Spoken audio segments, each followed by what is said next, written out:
اللہ تعالیٰ نے اپنے پیارے محبوب صلی اللہ تعالیٰ علیہ وآلہ وسلم کو سارے جہانوں کے لیے رحمت بنا کے بھیجا۔ آپ کی ذات والا صفات صرف انسانوں کے لیے نہیں، صرف مسلمانوں کے لیے نہیں، صرف جن و انس کے لیے نہیں، بلکہ کائنات کے اندر جتنی بھی اشیاء ہیں، خواہ ان کا تعلق انسانوں سے ہو، خواہ ان کا تعلق جانوروں سے ہو، خواہ ان کا تعلق نباتات سے ہو، خواہ ان کا تعلق جمادات سے ہو، خواہ وہ شجر ہوں، خواہ وہ حجر ہوں، خواہ وہ شمس و قمر ہوں، خواہ وہ زمین و آسمان ہوں، خواہ وہ اللہ کے فرشتے ہوں، کوئی بھی مخلوق ہے۔ اور پھر اللہ نے اس کائنات کے اندر 18,000 جہان پیدا فرمائے، اور اللہ تعالیٰ نے اپنے محبوب کو صرف اس جہان دنیا کے لیے نہیں، صرف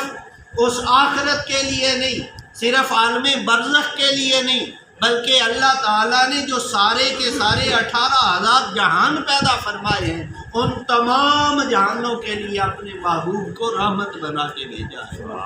اور آپ صلی اللہ علیہ وآلہ وسلم کیسے رحمت بن کے آئے؟ اگر ہم غور کریں نا تو ہم سے پہلے جو شریعتیں تھیں ان کے اندر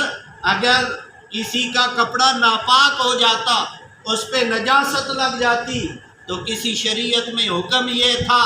کہ وہ کپڑا جہاں پہ نجاست لگی ہے وہ حصہ کاٹ دیا جائے، وہ کاٹ کے الگ کریں گے پھر کپڑا پاک ہوگا۔ کسی شریعت میں حکم یہ تھا کہ وہ کپڑا جتنا ناپاک ہوا ہے وہ جلا دیا جائے پھر باقی کپڑا پاک ہوگا۔ ہمارے اوپر اللہ تعالیٰ نے اپنے محبوب کے صدقے کتنی کرم نوازی فرمائی، کتنا احسان عظیم فرمایا کہ ہمیں کپڑا جلانے کی، ہمیں کپڑا کاٹنے کی ضرورت نہیں ہے، بلکہ صرف پانی سے دھو کر اوپر ہم کلمہ طیبہ پڑھ لیتے ہیں تو اللہ تعالیٰ اس چھوٹے سے عمل کے ذریعے سے ہمارے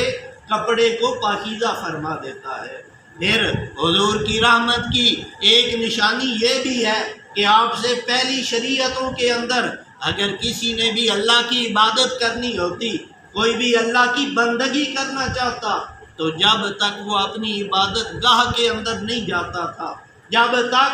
وہ اپنی مخصوص جگہ جو انہوں نے عبادت کے لیے بنا رکھی تھی، جب تک اس جگہ جا کے عبادت نہیں کرتے تھے، عبادت قبول نہیں ہوتی تھی۔ اللہ تعالیٰ نے اپنے محبوب کو یہ خاصہ عطا فرمایا اور یہ عظیم